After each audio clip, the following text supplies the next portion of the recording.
purée de cochon.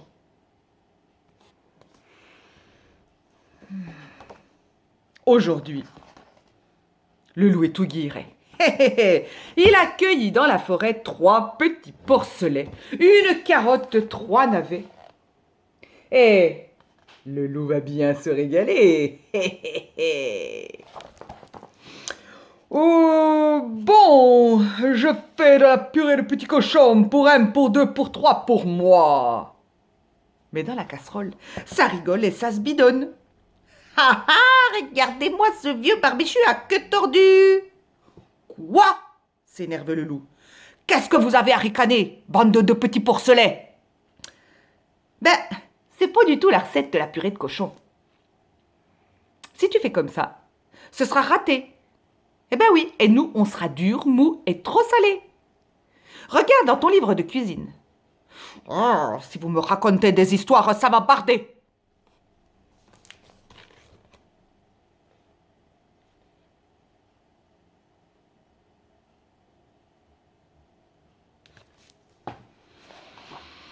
Alors le loup tourne furieusement les pages de son livre.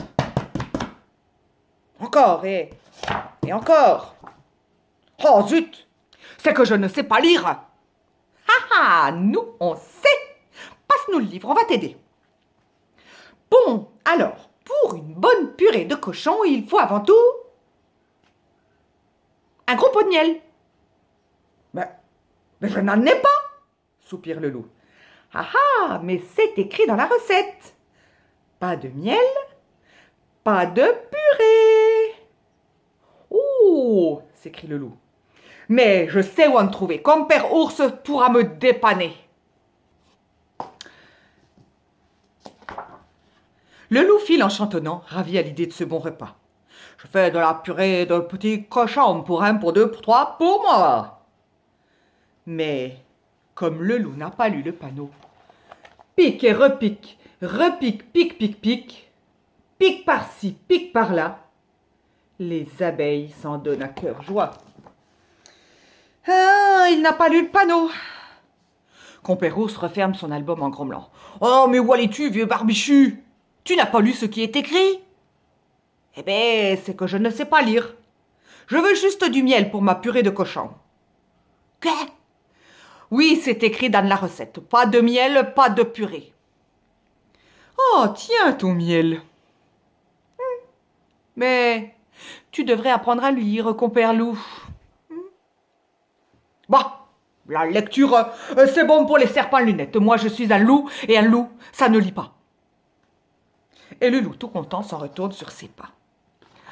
Voilà le miel, se réjouit le loup. À moi la bonne purée. Ouh là là, pas si vite, pas si vite, protestent les porcelets. Ils ont la bouche pleine de carottes et de navets. Il faut aussi un bon gros fromage. Je n'en ai pas. Ah oui, mais c'est écrit dans la recette. Pas de fromage, pas de purée. Ouh, je sais où en trouver.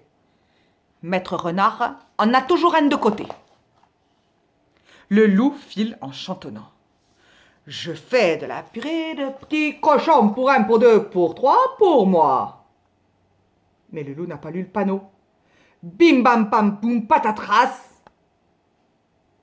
Il tombe dans le trou.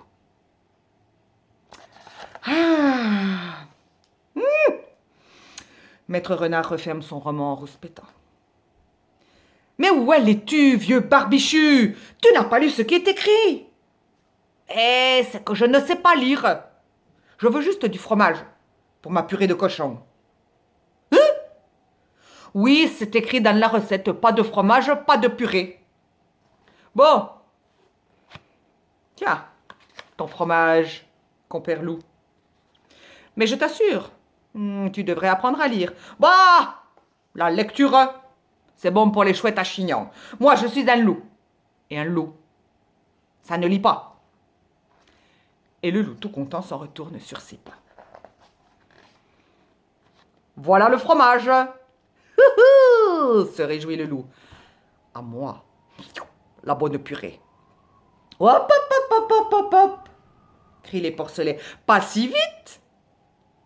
Ils ont le groin plein de miel.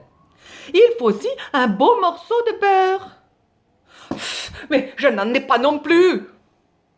Ah, c'est écrit dans la recette. Pas de beurre, pas de purée.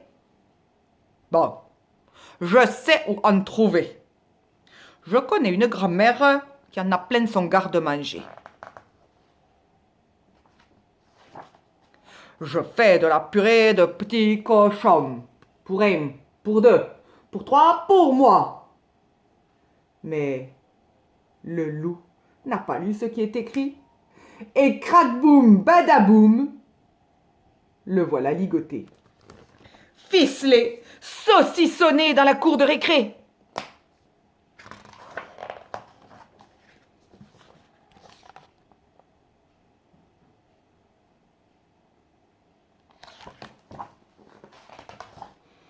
Grand-mère referme son livre en ricanant.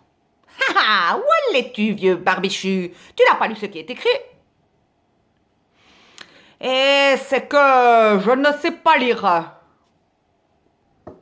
Je ne sais pas lire. Je veux juste du beurre pour... Quoi? Tu ne sais pas lire? Mais qu'est-ce que tu me chantes là? Bah, la lecture, c'est bon pour les taupes à l'oignon. Moi, je suis un loup. Et un loup, ça ne lit pas. Taratata, pas de tralala. Je vais t'apprendre. Assieds-toi. Et le loup souffle, sue, lit. Allons, reprenons. A, B, C, D, des carottes et des navets. Et on ne copie pas sur les chaperons.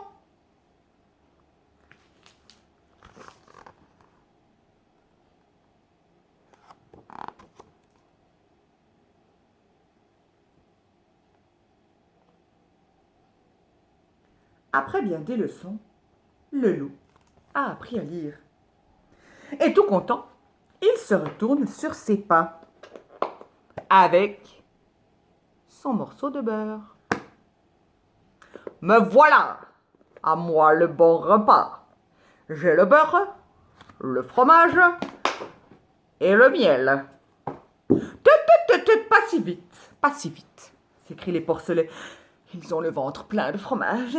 Il nous faut aussi des pommes de terre, et puis de la confiture de groseille, et un gros pot de lait, un tonneau de pommes bien mûres, du jus de betterave et...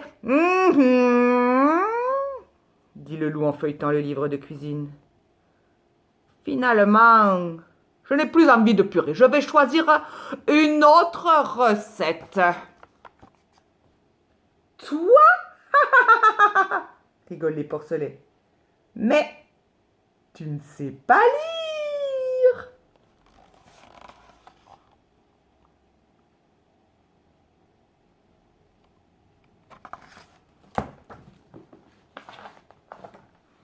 Le loup tourne tranquillement les pages, encore et encore.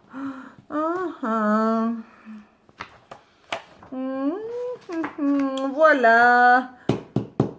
J'ai trouvé les mignons. Regardez. Qu'est-ce qu'il y a écrit là-dedans? Alors? Ben, qu'est-ce qui est écrit? Comment ça? Gronde le loup. Vous ne savez pas lire? Fou, juste un peu, répondent les porcelets. La lecture, c'est bon pour les crapauds dégonflés. Nous, on est des porcelets. Et des porcelets, ça ne lit pas. Et c'est pourtant bien simple. On va faire comme à l'école. Aujourd'hui, au menu,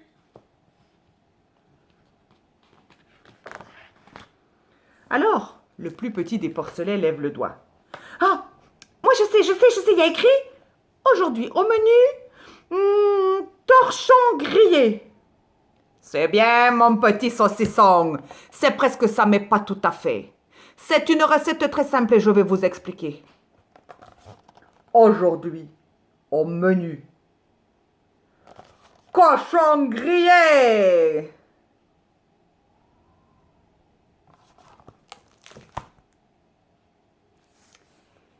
J'espère que cette histoire de purée de cochon vous a plu. Et si vous voulez, vous pouvez sur une grande feuille avec de la peinture ou des feutres ou des crayons de couleur, dessinez les 3 petits cochons en train de faire les foufous dans la marmite. À plus tard pour d'autres histoires.